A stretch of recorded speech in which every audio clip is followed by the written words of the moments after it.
I want to start today by asking you something personal. How did you sleep last night? Not just how many hours, but how did you actually sleep? Did you wake up once or twice in the night? Did you find yourself drifting off early in the evening, maybe during dinner, or in front of the television, and then lying awake at 2 or 3 in the morning? Did you feel genuinely rested when you woke up? Or did morning arrive and the tiredness was still there, sitting on your chest like it never left?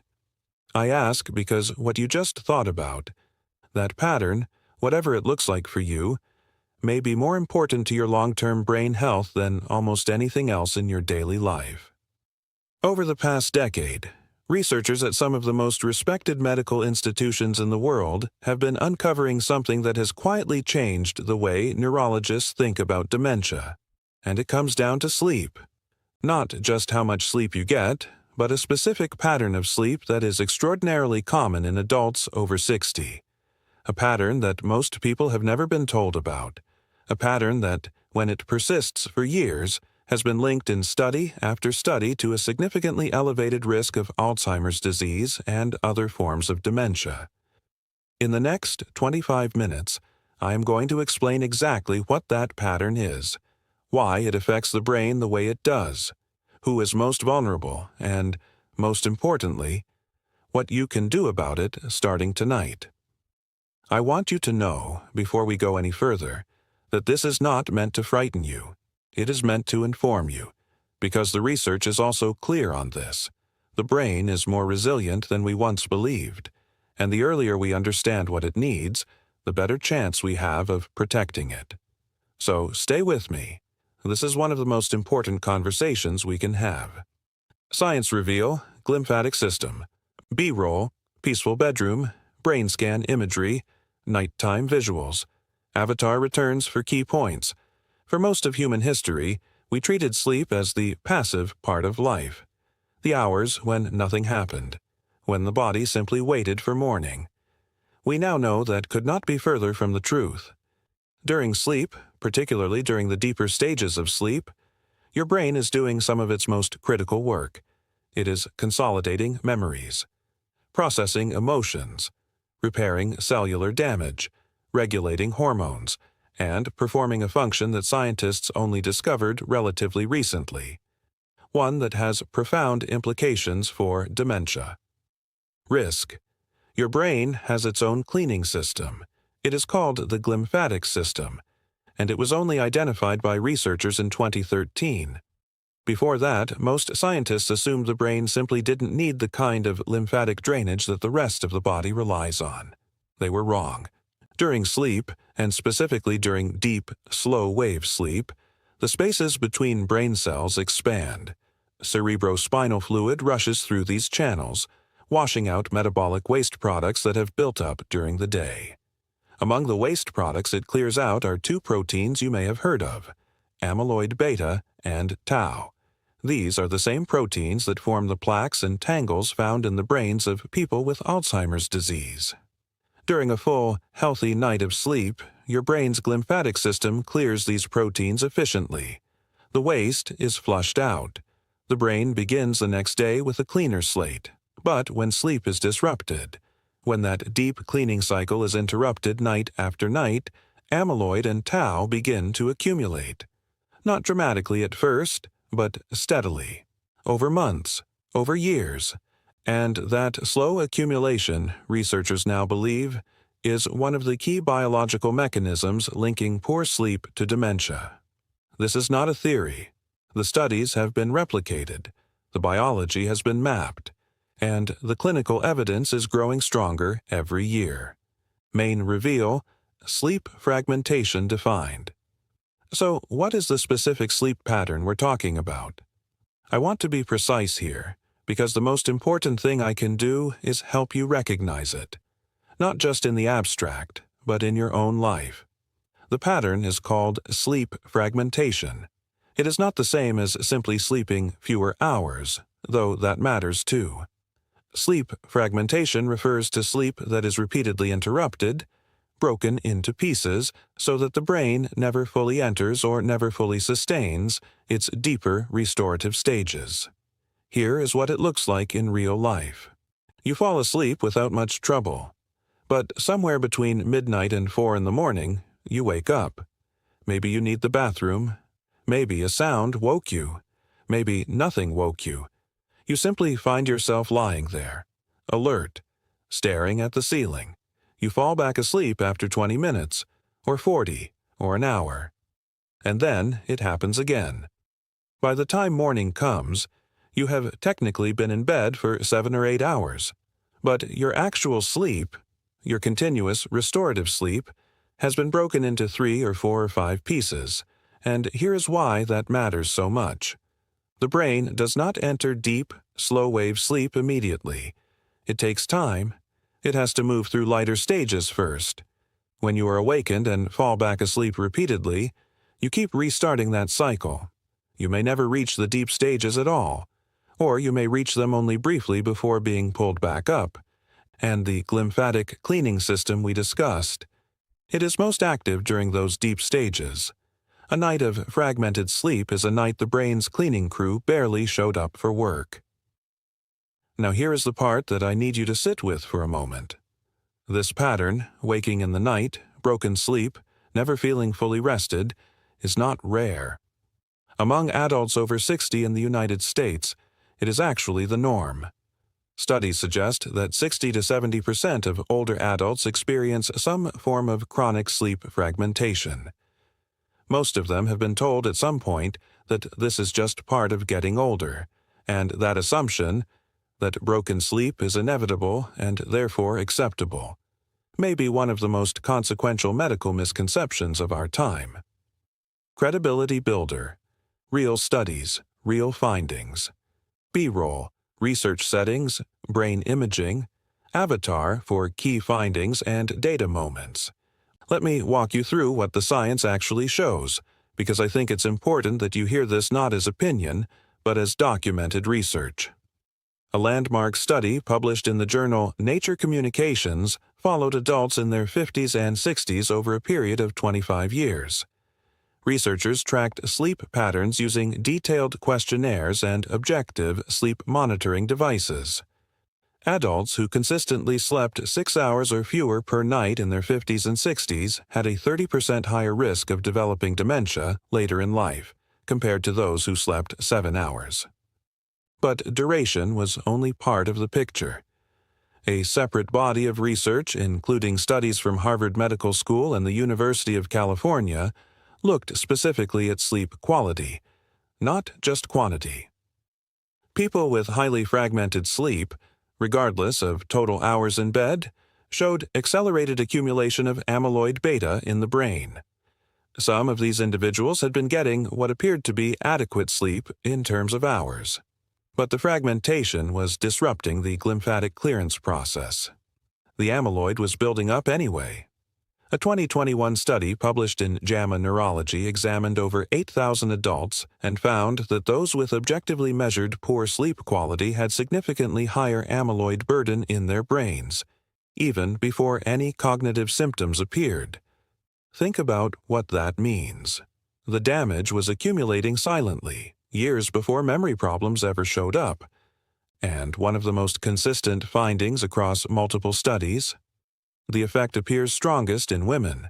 Women over 60 with fragmented sleep patterns show higher amyloid accumulation than men with equivalent sleep disruption. Researchers believe hormonal changes associated with menopause, particularly the decline in progesterone, which has sleep-promoting properties, may partly explain this disparity. There is also a troubling feedback loop that the research has identified. Poor sleep accelerates amyloid accumulation, but amyloid accumulation, in turn, disrupts sleep architecture, making fragmentation worse. It is a cycle that, once established, can be self-reinforcing. This is why early awareness matters so much. Interrupting that cycle early, before significant amyloid burden has accumulated, is far more effective than trying to address it later. Empathy, reset. This is not your fault. I want to take a moment here and speak directly to something you may be feeling right now. You may be thinking, I have tried to sleep better, and it doesn't help. The broken sleep keeps happening. If that's where you are, I want you to know that is not a personal failing. There are real biological reasons why sleep becomes more fragmented after 60, and understanding those reasons is the first step toward addressing them. First, the architecture of sleep itself shifts. Older adults spend less time in slow-wave deep sleep and less time in REM sleep. The brain's internal clock becomes less precise with age. Sleep becomes lighter, and lighter sleep is easier to disrupt. Second, the timing of sleep shifts. Many older adults experience what is called advanced sleep phase syndrome. They become drowsy earlier in the evening and wake earlier in the morning. When this conflicts with household schedules, it creates a mismatch that fragments sleep further. Third, and this deserves its own moment, sleep apnea. In sleep apnea, the muscles of the throat relax during sleep and partially or fully block the airway. Breathing stops for seconds, sometimes longer. The brain registers the oxygen drop and partially awakens to restart breathing. This can happen 5 times an hour, or 15 times, or 50. The person almost never fully wakes up. They have no memory of it in the morning. But their sleep is being shattered, quietly, all night long. The glymphatic system never gets to do its work. The research on sleep apnea and dementia is sobering. Multiple large studies have found that untreated sleep apnea is associated with cognitive decline occurring 5 to 10 years earlier than in people without it. Other contributing conditions include restless leg syndrome, chronic pain, acid reflux, frequent urination at night, depression, and anxiety. Medications are also a significant but often overlooked factor. Certain blood pressure medications, diuretics, antidepressants, and even some over-the-counter allergy medications can alter sleep architecture in ways that increase fragmentation. The point I want you to take from this is that fragmented sleep in older adults is almost always the result of something specific and addressable, not simply the inevitable tax of aging. Viewer participation, active self-screening. Let's do something practical together right now. I want to walk you through a series of questions. Think about your sleep over the past month as I go through these. Do you wake up 1 or more times most nights for any reason? After waking in the night, does it take you more than 20 or 30 minutes to fall back asleep? Do you feel drowsy or mentally foggy in the early afternoon, even after a full night in bed? Do you snore loudly, or has someone told you that you stop breathing briefly during sleep? Do you feel an uncomfortable urge to move your legs in the evening or when trying to fall asleep? Do you find yourself falling asleep unintentionally during television or reading in the early evening? Do you wake up feeling unrefreshed, even after 7 or 8 hours in bed? If you answered yes to 2 or more of those questions, and I suspect many of you did, that is not something to dismiss. That pattern is telling you something. It does not mean you have dementia or that you are heading there.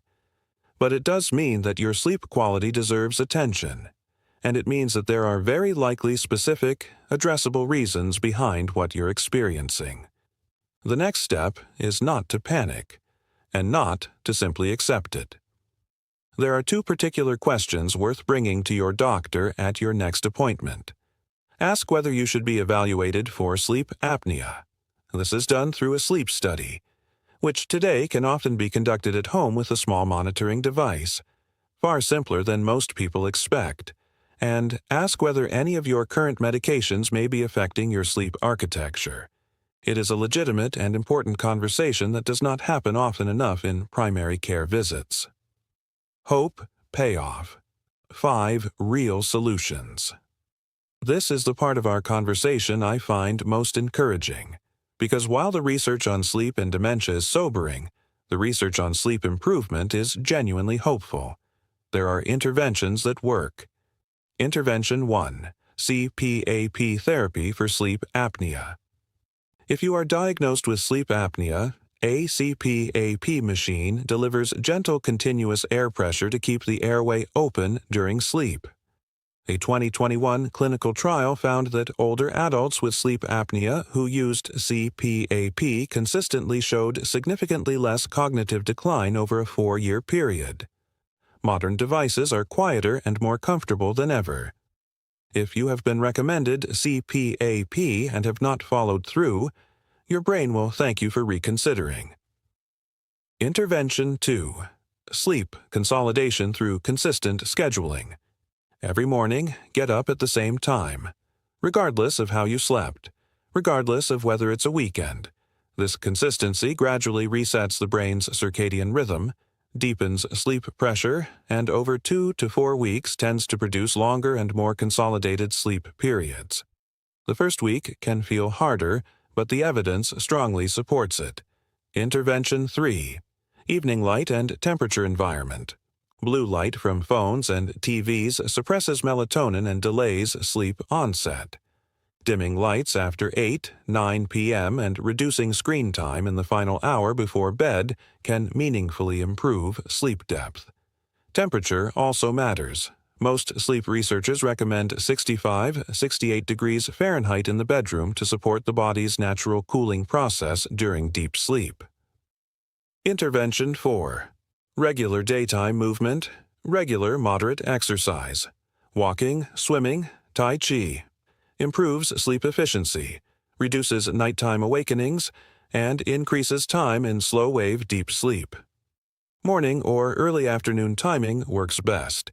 Even a consistent 30-minute walk in the afternoon produces measurable sleep improvements over weeks. Intervention 5. CBTI, Cognitive Behavioral Therapy for Insomnia. Multiple clinical trials show CBTI is more effective than sleep medications for chronic insomnia. And unlike medication, the benefits persist long after treatment ends. It's a structured 6-8 session program that addresses the thought patterns and behaviors that perpetuate fragmented sleep. Now available through trained therapists and increasingly through remote digital programs. A note on sleep medications. Certain medications commonly used for sleep in older adults, particularly benzodiazepines and antihistamines including diphenhydramine, the active ingredient in many OTC sleep aids, have been associated in research with increased dementia risk when used regularly over long periods. This does not mean you should stop any medication without speaking to your doctor. But if sleep medication is part of your routine, it is worth having an honest conversation about risks and alternatives. The goal is not just to be unconscious for 8 hours. The goal is restorative, brain-cleaning sleep. And those are not always the same thing. Empowering wider view. Cognitive reserve. I want to step back and offer you a slightly wider view. We have talked today specifically about dementia risk. But the sleep improvements we've discussed don't only protect against dementia. They reach into almost every dimension of health: cardiovascular health, immune function, mood and emotional regulation, blood sugar control, even the management of chronic pain. Sleep is not a passive state, it is active biology. And when it goes well, night after night, the effects compound in ways that researchers are still fully mapping. There is a concept in neuroscience called cognitive reserve. It refers to the brain's ability to withstand damage, to work around early losses and continue functioning well. Exercise builds it. Learning builds it. Social connection builds it. And sleep, it turns out, may be one of the most powerful builders of cognitive reserve we have access to. When you protect your sleep, you are not just reducing the risk of one disease. You are strengthening the brain's overall capacity to handle whatever comes at it. That is a powerful thing to carry with you.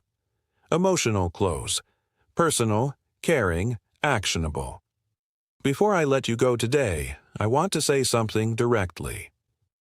If you recognized yourself in this video, if you heard the description of fragmented sleep and thought, "Yes, that is me. That has been me for years," I want you to know that what you've been experiencing is real. It is not weakness, it is not laziness, it is not simply aging. It is a pattern that has a name, and causes and solutions.